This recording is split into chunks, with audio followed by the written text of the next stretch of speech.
CVA's AccuraSeries, Agara barrels for guaranteed accuracy, nitride for guaranteed rust proofing, and a rifle guaranteed to be the best muzzleloader you've ever shot. CVA, it's just a better gun. This segment's being brought to you by 3rd Regiment Game Calls, friends, family, and faith in the outdoors. One call at a time. All right, welcome back, everyone. This week's Piece of the Week is being brought to you by Flowers Deer Process Garden Center shut down.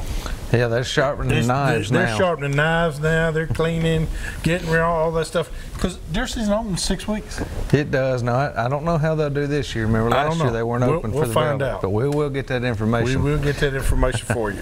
What do you got here for us? All right, we got some good ones this week. Our first fish here, this is Howard Swartz, and this is a 20-inch Dale Hollow smallmouth.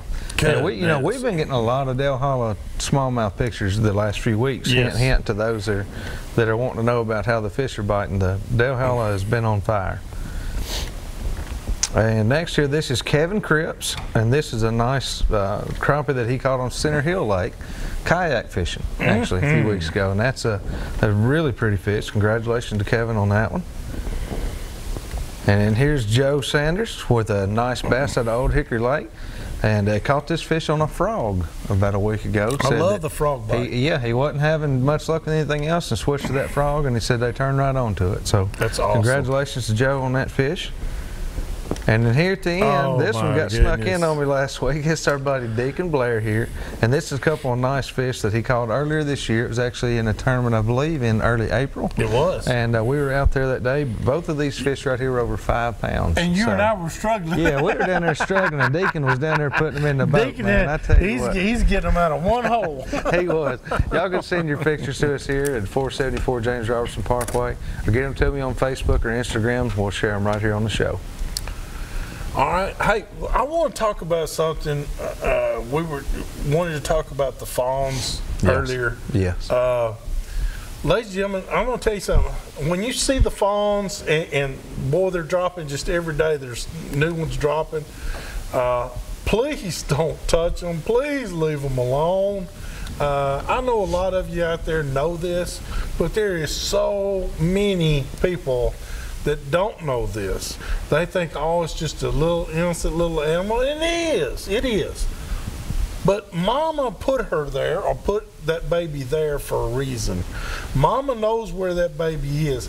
Leave her or it alone so Mama can find her again. They put off a smell. The mama puts a smell on her, and mind you, you got to understand, these fawns don't make it a lot of times due to predators, dogs, coyotes, things like that. Mama licks them down and takes most of the scent off of that fawn. You going around there handling this fawn with every little kitchen odor you might have, just says, come get me, I'm a buffet. People don't realize that, and you got to leave those fawns alone. Leave them alone. Mama put her there. Mama knows where she is, or where that baby is.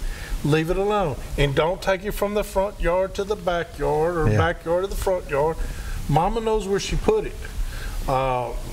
Please, ladies and gentlemen, we're just part of nature's scheme. We're not the proprietors or all that. We do have to mind our own business when it comes to wildlife. Yeah, we do, and it's not just for deer. I mean, it goes for anything, of course. Animal.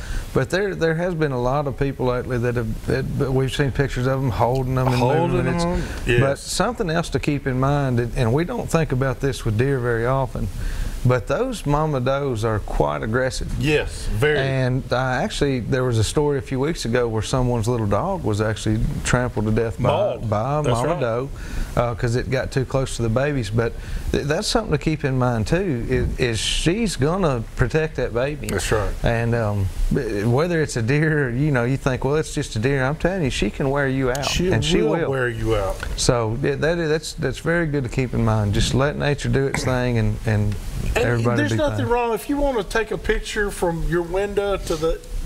take a picture, and that's good memory insurance, and do it like that. But don't go over there and grab it and hold it and fondle it and pet it and then just don't do it. Because I'm telling you, it's not smart at all. No. You put the baby in risk, and you put yourself in risk if a mama sees it. Yeah. Because she is going to come to that baby. Yeah. I mean, you moms would come to your baby if something was happening to it. Yeah.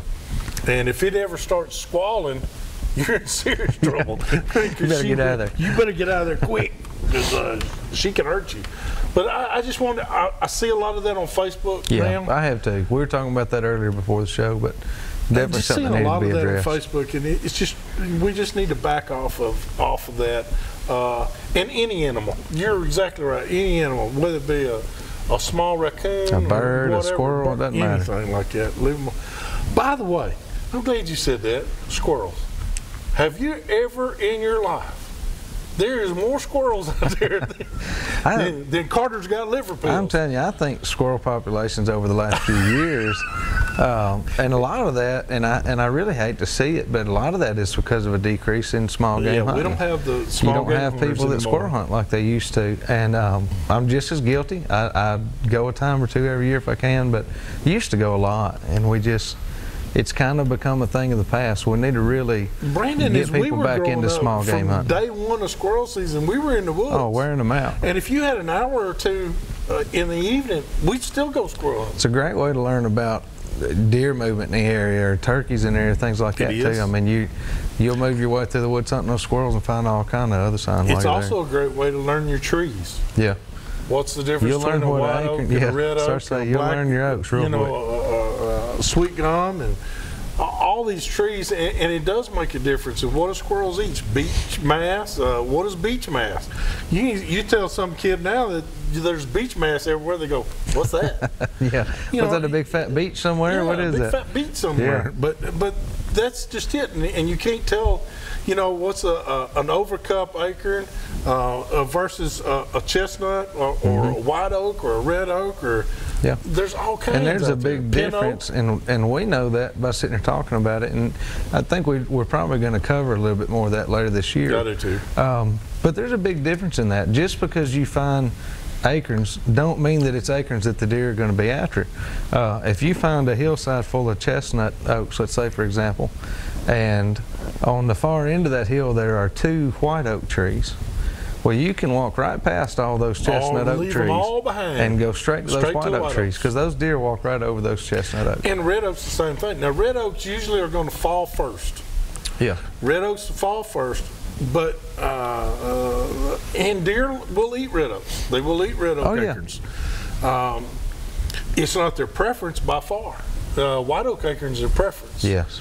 But now they will eat red oaks. So be watching that. But when your white oaks start falling, that's the ones you want to try. You need to be on the white oaks. You need to be on those white oaks. And let me tell you something else. A good friend of mine from years ago taught me the dominant tree theory. And where you find a bunch of scat and everything from deer up under a tree, that means that they're eating that one acorn tree, and they'll stay there for about 3 or 4 days. Now, anything over that, they're going to move. Now, there's only going to be so many on the ground at a time. They're only going to eat of that tree about 3 or 4 days, and then they're going to move on. You're going to have to find that other tree. Yeah. But when you do, that's when you're going to see the most deer, and you'll see them in a concentrated area. Yeah. And so be ever mindful of that, and do your scouting now, and that would be great. Yeah, and a lot of times that tree, just to hit real fast, a lot of times that tree will be the same one year after year. Yes. If you'll find a particular oak tree, we have one on one of our farms where there's a particular white oak tree that in bow season, those deer are going to come to that same tree every year. So, I mean, it's really good to be scouting and finding those right now.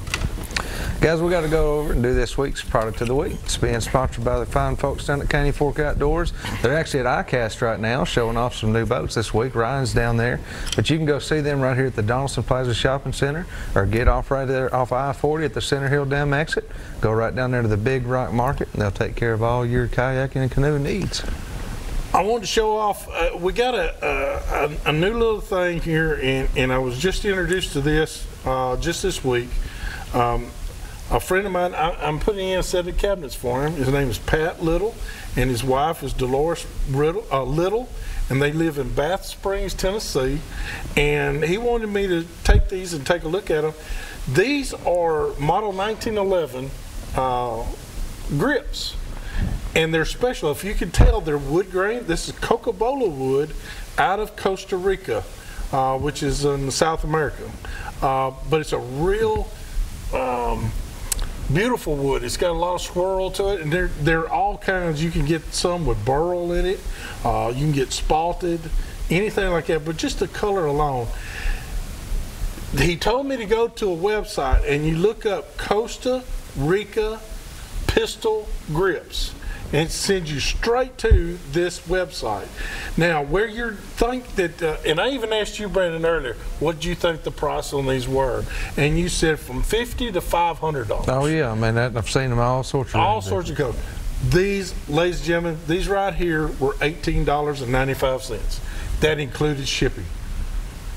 So you could get 4 or 5 of different handles, and you could change your 1911 to look any way you wanted to, any special occasion or something like that, or give them away as gifts. That's a great little gift to give somebody that has a 1911.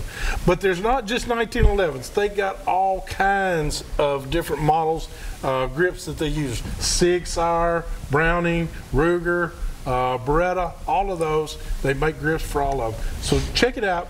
Go on your web and just Google Costa Rica pistol grips, and it'll send you straight to there.